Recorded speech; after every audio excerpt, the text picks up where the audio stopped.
नाम शिवानी कुमारी है। मैं क्लास 9 की छात्रा हूँ। सुंदरवन के डेल्टा के नाम से जाना जाता है, जो पश्चिम बंगाल राज्य में है।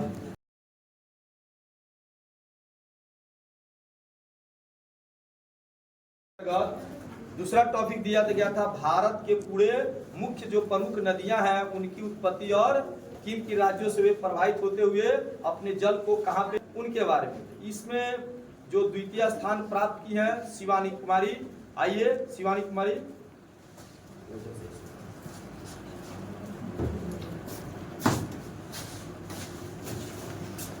अब आपको यह अपनी जो चार्ट बनाई हुई है ना, उसके बारे में थोड़ा बताएंगे। आप थोड़ा इसे देखिए।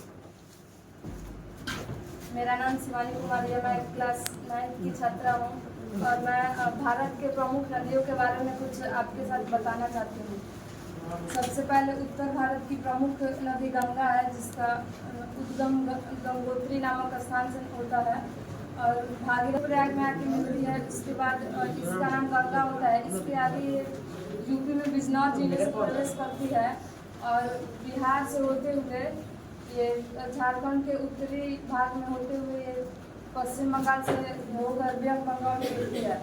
और ब्रह्मपुत्र नदी का उद्गम स्थान मानसरोवर झील से होता है और इस ब्रह्मपुत्र दोनों नदियाँ मिलकर एक डेल्टा का निर्माण करती है, जिसे सुंदरवन के डेल्टा के नाम से जाना जाता है, जो पश्चिम बंगाल राज्य में।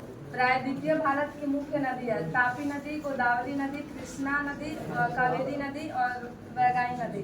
तापी नदी और नर्मदा नदी एक दूसरे के समानांतर होकर मध्य प्रदेश से निकलते हुए महाराष्ट्र से होते हुए खंबात की खाड़ी में जाकर गिरती है। इसके बाद गोदावरी नदी जो महाराष्ट्र के नासिक से निकलते हुए तेलंगाना आंध्र प्रदेश होते हुए बंगाल की खाड़ी में गिरती है। और कृष्णा नदी महाराष्ट्र के महाबलेश्वर पहाड़ी से होते हुए कर्नाटक और आंध्र प्रदेश होते हुए बंगाल की खाड़ी में गिरती है।